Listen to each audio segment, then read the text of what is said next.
Okay, it's on. Welcome back to another video, guys. I honestly wasn't really sure about recording today, but I was like, might as well at this rate. Okay. So as the title of the video implies, today we're going to be talking about Sonic the Hedgehog. But not just any Sonic the Hedgehog. Sonic from my favorite game, Sonic Unleashed. And what has to be the most realistic Sonic game, in more ways than one, to date. Now, agree with me if you want to. You are definitely welcome. But I personally believe Sonic Unleashed is probably the best realization of Sonic to date.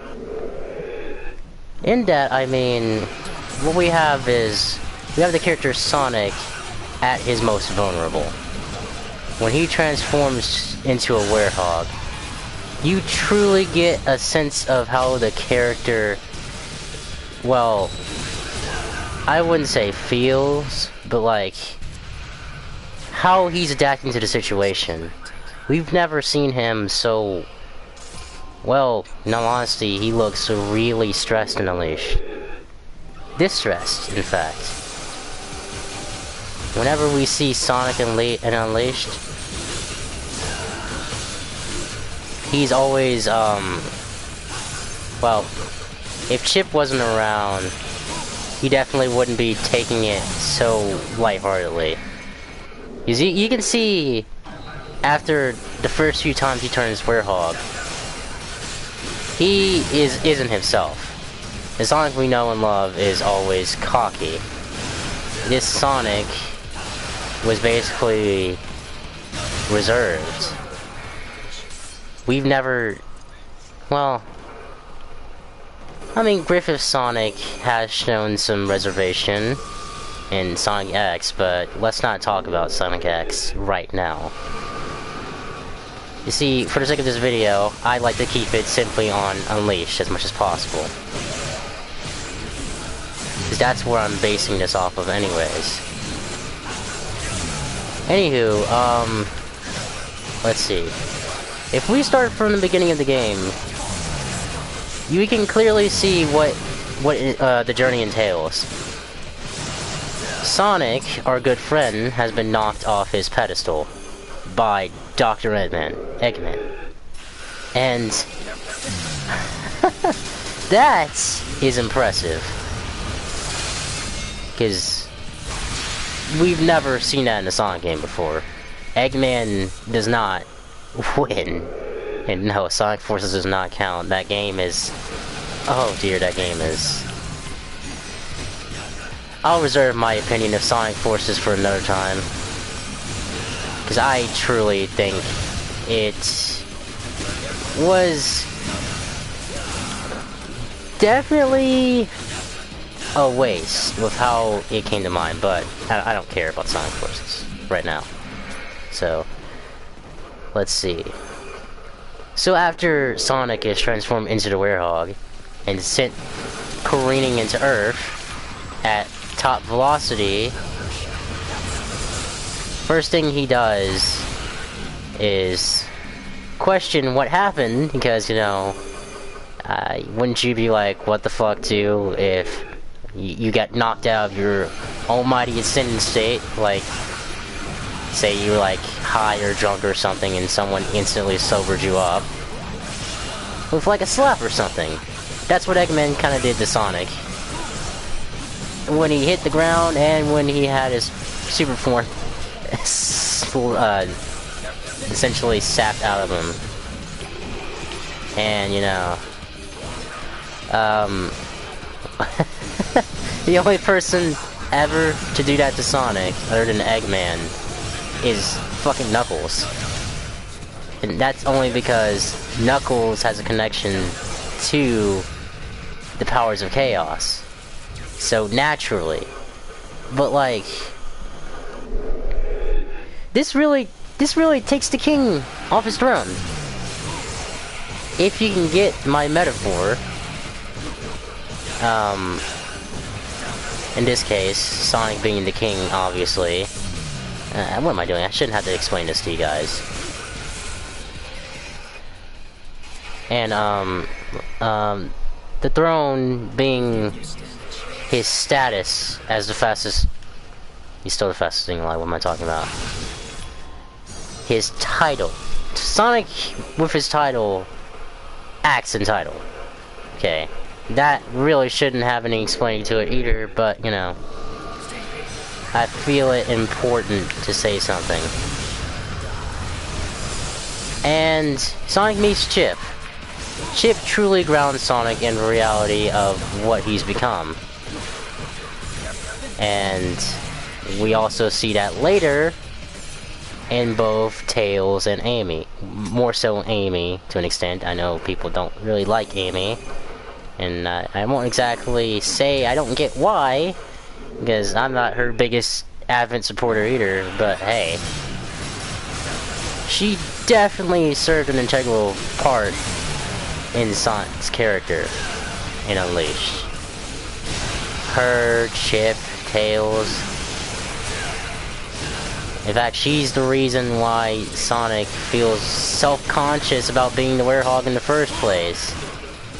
Sonic wants to be recognized for being Sonic, not the werehog. He wants to be recognized for his speed, for his good looks. You know why? Because Sonic, well, he's not a narcissist, but, you know, he's definitely not gonna shy away from publicity. That's just who he is. Albeit for me to say that he definitely got what was coming to him in Unleashed. But hey, he definitely got what was coming to him in Unleashed. Dethroning the king. Is that the... Should I just title that? I should keep that title for right now. No, it's kind of relevant to talking about Eisen, which I'll probably do in another video. But hey, that's got nothing to do with Sonic or Sonic Unleashed or, you know, anything pertaining to this video at all. That's more of a personal time thing anyways, so, you know.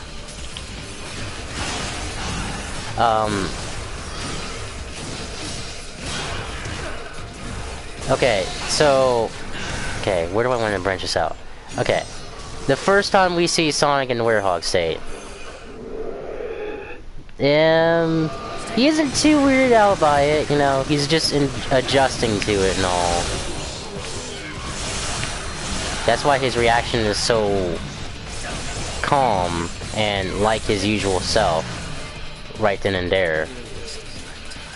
But towards like the latter half of the game, when he enters the werehog state, he completely, well, you can tell there's some kind of depression going on there. It even carries over into his daytime form. Because in the beginning of the game we see, oh hey, Sonic's kicking ass as per usual. Even becoming werehog didn't affect him whatsoever.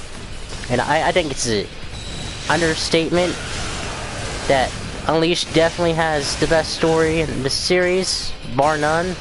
You can debate me on that all you want, but you can't deny how well put together it was. Simplistic, to the point, even had some moments and cutscenes to develop the characters. Which, as a medium, gaming definitely needs more of that nowadays, instead of just like... God of War was good for that. But I'm not talking about God of War. No. Of course it was good for that, you know. It's marketed as a... well... a story-based game. And I'll admit, I wasn't its biggest fan, in all honesty.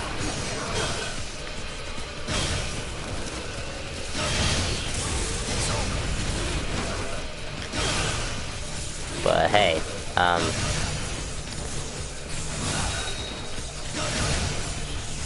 what can be gleaned from it, it's pretty nice. Pretty nice indeed.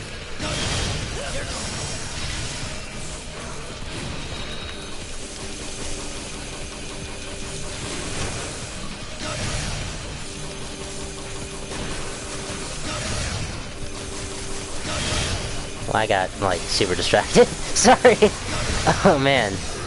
Hold on. I just, like, lost it completely there. Sorry about that, guys.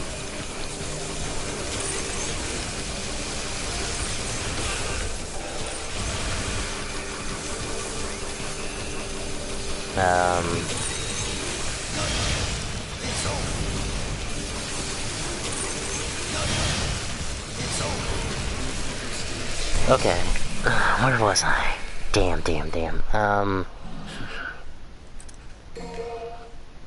Let's see. So, okay. Now, daytime Sonic in Apatos, smiling away while juggling the Chaos Emeralds. Pulls off one of his signature poses, like, I'm so great, aren't I? And then he has Chip, you know, fly away from him. He's like, where are you going, buddy? You know, I don't mean to, like, offend Sonic or anything, but, like, he can be such a little bitch sometimes. Because, you know, the way he took it, he was like, just sure, whatever. A snarky little bitch, which is good, but, you know, he can be a little bitch sometimes.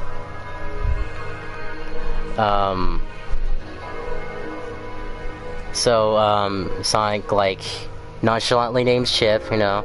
He's relaxed, then, at the beginning of the game. Then we get first nighttime appearance. He's still relaxed and is like, oh, this is new, let me try this out some more. While he's, like, chilling out with Chip and all, and kind of embracing his new form. We then, cut away to Masuri, where he goes in, confronting Eggman. He's cocky again, which, you know, there's a little bit of a plot hole there of Eggman, but we aren't here to talk about plot holes necessarily, so I'll leave it at that. But hey. So, when he meets Eggman, he's like, haha, your trick didn't work, Eggman. Even though it had a huge impact on his psyche, and we see it later on in the game as well. Okay, then we get to the first Gaia Temple, and he's like, oh, a world adventure, this is nice. Of course, he won't be saying that at the end, whatsoever. You might notice a running theme, but all is well that seems well in the beginning, but towards the end, definitely a lot more going on.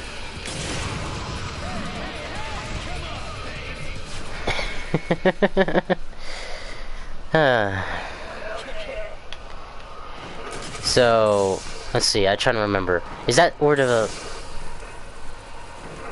first boss is? Yeah, that's where the first boss is, but, you know. They're throwing insults each other's way in the boss fights, as per usual. Eggman and Sonic, like, have a bigger rivalry than him and Shadow do. It's kind of funny, actually. I just find some humor in it, you know.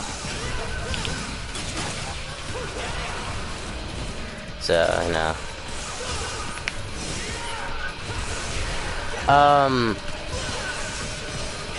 After the boss fight, I believe where they go to next is Spagonia.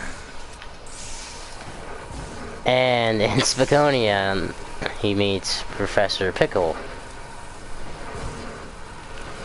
Wait, no. I'm trying to remember. Okay, I think I skipped a part. Let me go back. Okay, so, my bad. A part I missed is when he meets Tails in Apatow. Yeah. And Tails is like, Sonic, is that you? You seem different somehow. It catches Sonic off guard. Is like, yeah, I'm going through a little bit of a furry change. And then he didn't say that, of course, but you know, you get the gist of it. He's cool with Tails because that's his best friend and all. He's like, alright. It's okay if he sees me like this, because, you know, I'll just change it back soon after. Okay, then afterwards is when the plot hole is, with Eggman meeting Sonic for the first time after his Werewolf transformation. There we go. Okay, let's fast forward until into where he does meet with Professor Pickle. Which, you know, that segues into him meeting Amy at the same time. She gets him confused again the third time. I swear. That whole ain't loyal, man. She needs to get those eyes checked, dude. Holy fuck. It's like the third time in a game.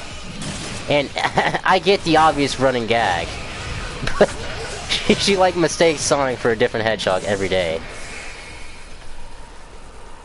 It's so funny.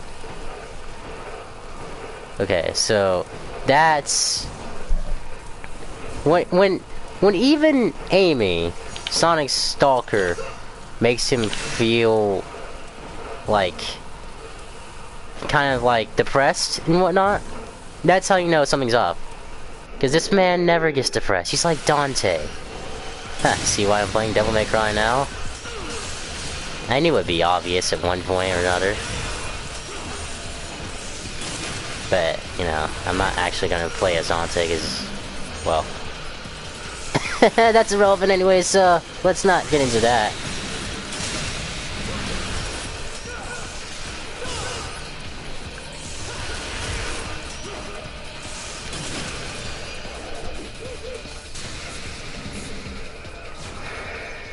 So, let's see. Alright. Well, if you really want to pull sticks about, you know, Sonic's little depressional, emotional state, you could say that, you know, it all stems for Sonic being called Mr. Monster Guy by Chip in the very beginning. He's like, Mr. Monster Guy? Now, I know you're not talking to... Oh. Oh. So, you know, having that confirmed more for him at night is definitely a good plot point that I'm so glad they stressed in the game. Of course, even Unleashed had some, plans in it. Like, originally Shadow was going to be in the game, originally Knuckles was going to be in the game. So, you know. Imagining Shadow and Knuckles' reaction to it is... I kind of find it an interesting concept. Because Shadow and Knuckles are just as much integral to Sonic as Tails and Amy. And, having him interact with every character in that manner would definitely go a long way to show how he's progressed throughout the game. But, you know, I like how they gave him at least some character development. They definitely didn't have to. They could have just left him be the whole time. But hey, I'm so glad they didn't. It's part of the reason why Unleashed is my favorite Sonic game to date.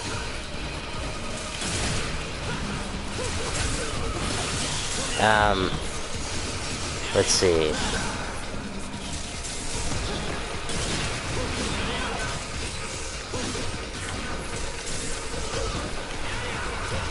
Why am I acting like a noob right now?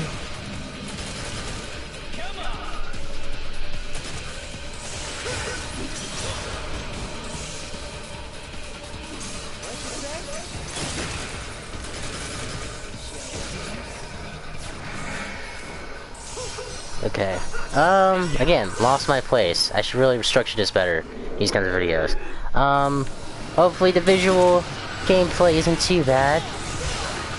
Because, you know, when I'm not talking, I'm playing.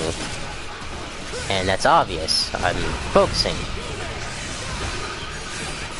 I really should be playing a mindless game when I'm doing this, but... screw mindless. I don't like mindless anyways. Let's see.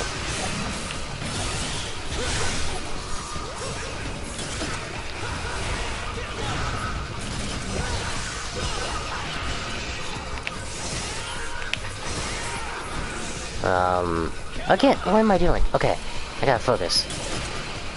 So, after meeting with Amy, that's when you notice things are going awry. Because even in the nighttime levels now, he's he's starting to act more like, you know, he's acting like himself, but, you know, sometimes he misses in a little bit of snarky jerk-ism in there, if you know what I mean. Like this one scene where Chip is annoyingly flying in front of him in front of the Phoenix, and then he just flicks him out of the way. And then also in another scene where he's talking to the Guardian, he's like, I know little girls who can swing hammers better than you. He's like, well, at least one anyway.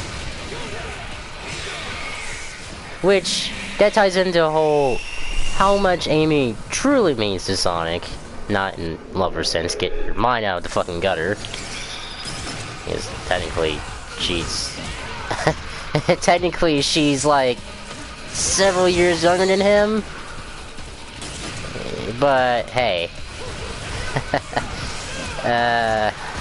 Yeah, I'm just gonna leave it right there. Because then we enter weird territories. I mean, hey, it can't be any worse than bestiality, right?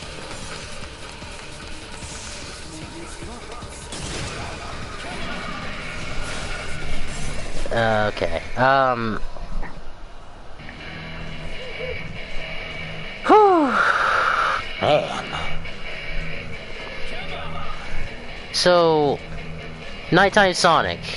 Let me just get this out of the way now. So I hopefully can remember to not keep coming back to this point arbitrarily. Nighttime Sonic with the Werehog is definitely the true Sonic. Daytime Sonic is kind of him putting up the facade. Now, why I say this is because, you know, in the night he lowers his guard as to, well, as the hub levels in general show. It's calmer, it's more peaceful, which is ironic, in all honesty. But it shows, you know, it shows the world as it's... It shows the world that's most peaceful when you're with the citizens in a calm area. But in the daytime, that's when, you know, go, go, go, everything's so awesome, whoa! I gotta go fast, man! You get what I mean, besides that stupid little analogy I pulled. Sonic loves being at the center of attention. He loves being in the spotlight. But he loves being in the spotlight as himself. When he's being a cocky, blue, snarky teenage asshole. Which is his charm, but at the same time, you know, seeing him in his purest form in Werehog is definitely refreshing. Even in the cutscenes, you know, well, not counting when he's in usual self. Well, actually, yeah. Because Sonic actually walks a lot more in these cutscenes than we've seen in a lot of games. Usually he's off speeding ahead, and Unleashed, you know, he takes it slow, taking his time. He has to process a lot, and as the title of the video dictates, you know, he's suffering the pressure of the world. He has to fight the very world itself. And literally, until in the game, he fights the very embodiment of evil on planet Earth as a whole. Meanwhile, he's standing with the very good of planet Earth as a whole. Now, say what you will about good and evil in that sense. Positivity, negativity, yada yada yada. The both are elements of the human being. Integral elements of the human being. And any being in general. You know, even anthropomorphic hedgehogs. It's yin and yang. You know, you can't pull one thing away from the other, because then you get a Mary Sue, which that should be abundantly clear why that's not such a good idea whatsoever. Whatsoever. But the best part about that is, as a whole, you know, especially towards the end of the game, when we see Chip trying to leave Sonic after figuring out who he is, and Sonic's like, "You're not leaving yet, are you?" Sonic wants to see this through to the end. You know, he's always wanting to help people, even in his predicament. That speaks volumes for him as a hero and a character in general.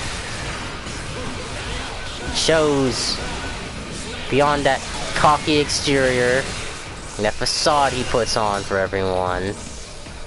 He's got a heart of gold. It's like Robin Hood. Like, truly Robin Hood. And say what you will about that being a weird comparison, but hey, you know, this is the fucking Sonic series, man. You know, who cares if it's weird or not? It's radical. And at the end of the day, I'd rather have it weird than anything else. Weird is different. Therefore, it doesn't have to necessarily be bad. Now, I could have called it queer there, but the word queer now has negative connotations in modern day society, so not exactly looking forward to saying it anymore.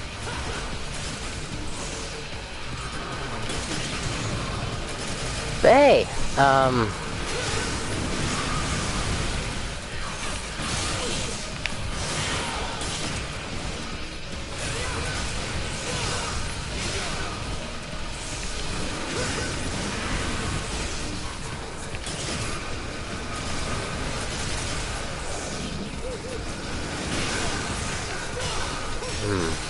here I go again, being distracted by the game.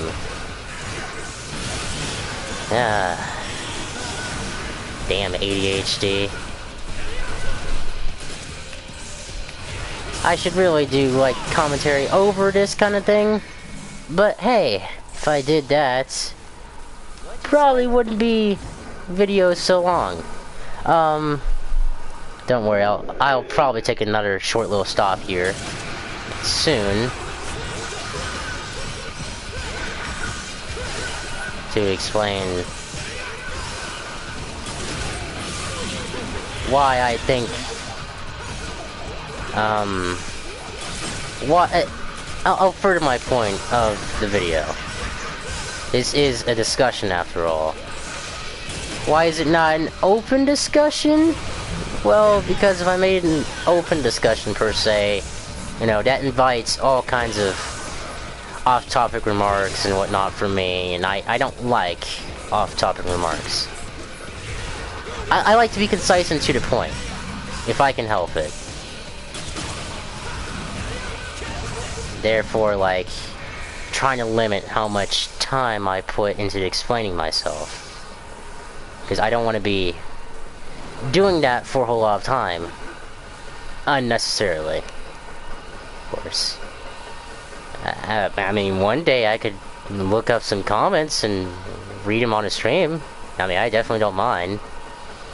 If I do that, I can definitely project my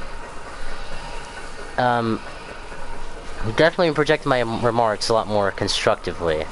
because I'm responding to something directly instead of like throwing all my thoughts out there. I'm a really scatterbrained person, in case you haven't noticed. It's very obvious. I'll say that much. But you know, that's just me. Now, if you don't like me, you can just, well, the beauty of the internet is you don't have to watch me. Like, at all. Whatsoever.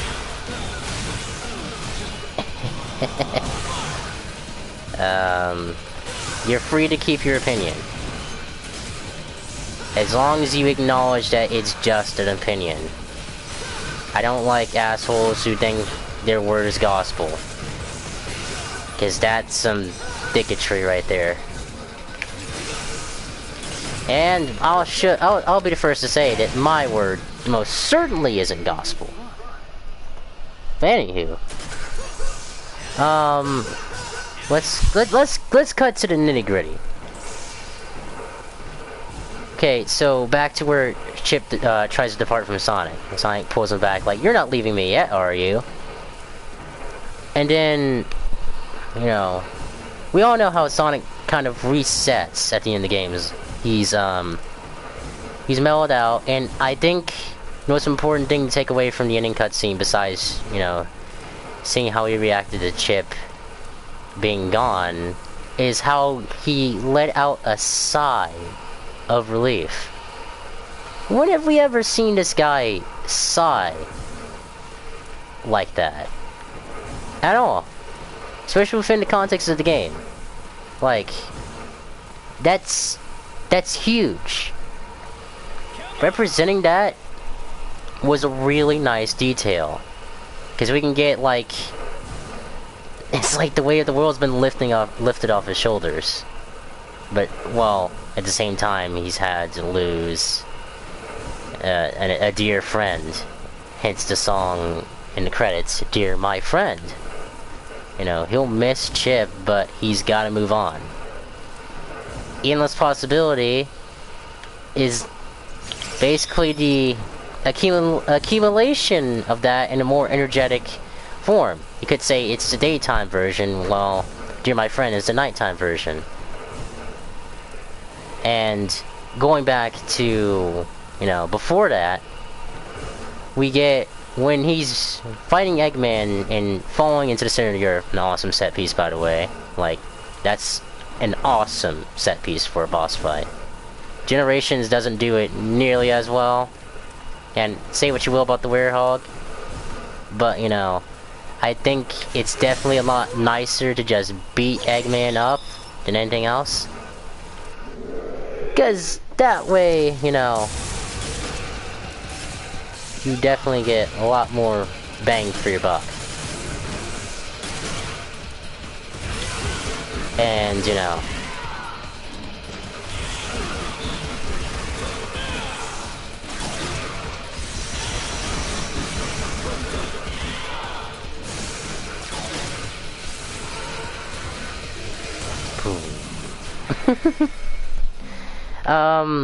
let's see, what else? You know, Eggman's not really the antagonist of this game.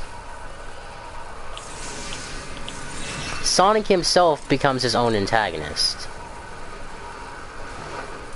And if you don't know what I mean that, like, you take what I've said throughout the video, no matter how scatterbrained it is, you know, his facade gets him into more trouble than his true self does. And we see that, we especially see that throughout all the times he's like walking around in his nighttime form, kind of like tired. Well, not tired, but, you know, he's exhausted himself. I don't think Sonic really likes getting attention from himself. Well, that's probably why he does what he does. He likes others' attention more than anything else. But we see the selfless hedgehog at the end of the game, when Dark Gaia finally manifests himself. he saves Chip in his werehog form, and Dark Gaia sucks the Dark Gaia out of him. Weird sentence, but, you know. And, you know, he's like, run, Chip. This is what you could consider his breaking point. This is Sonic kind of saying that he's giving up. Because that must have exhausted him more than anything. Even Super Sonic was kind of nerfed in that fight, to be honest. Well, especially since the Chaos Emeralds lost all their energy. And usually when Sonic leaves a super form, he's quite alright. But in this case, he just falls unconscious for a little bit. And oh dear. When I first saw that, I was like, wow. Especially with the scene before it being so beautiful. Which, the end of the game being CG, I loved it so much. Seeing Dark Gaia's gruesome transformation, CG, love it so much. Like, holy hell. The way I would put the CG cutscenes in Unleashed as a whole, and as far as I'm concerned, for gaming, it's well over Kingdom Hearts' pre-rendered cutscenes. Like, I'm fully comfortable with that opinion. Because, you know, it looks like a Pixar film. Sure, Kingdom Hearts 3 has Pixar characters and Pixar style, but like, Unleashed is like a Pixar film in natural form. It's amazing. But, you know, a little bit sidetracked again. Sorry. Sonic Unleashed should be considered a lot more of an accurate title than it's given credit for. Because, you know, you're literally unleashing the true Sonic from his cocky facade. He's not acting like a douchebag unnecessarily for attention. Which even if he's acting like a douchebag, he always puts someone else before himself. You know. But, you know, having the goal to make Sonic the Hedgehog give up 2 years after a game where he died, which, you know, you could say 06 is canon and whatnot, but, you know, in terms of timeline, 06 is written out of the story, so that Sonic isn't going to be developing anymore.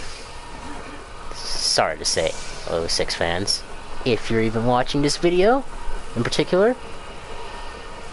Sonic telling Chip to run instead of saving him himself really tells us two stories. It tells us just how menacing a threat Dark Gaia is, and it tells us how far, well, three things technically. It tells us how far Sonic and Chip have come together, because Chip immediately starts helping Sonic afterwards. I love just how it comes around at the end like that. But, you know, and the third thing it tells us is that Sonic the Hedgehog truly has, like, not so much met his match, but, you know, fallen into despair. It's like it's seen from the Archie comics, almost. And, crap. Sorry, this is unrelated to anything that's happening right now. I just have to be very, very careful soon enough. I almost knocked over some coffee next to me, not gonna lie. Sorry about that. Okay, then, you know, we get Super Sonic, yada yada yada. You get the point. I addressed it earlier, but, you know, this is the true form of Sonic the Hedgehog, bar none. Now, Sonic and the Black Knight also kind of shows us a true side of Sonic, but, you know, he's not necessarily cocky in that game, either. Definitely say Griffith toned it down a lot in his later games. And he did put up a good performance. I don't really care what anyone has to say. Like, I may have grown up with Griffith, but I can acknowledge his work. If he wasn't so pleasing for me at the time, I wouldn't have grown up with the character. So, hey. Black Knight Sonic, technically it's still cocky facade Sonic, but, you know, it's loosened a lot.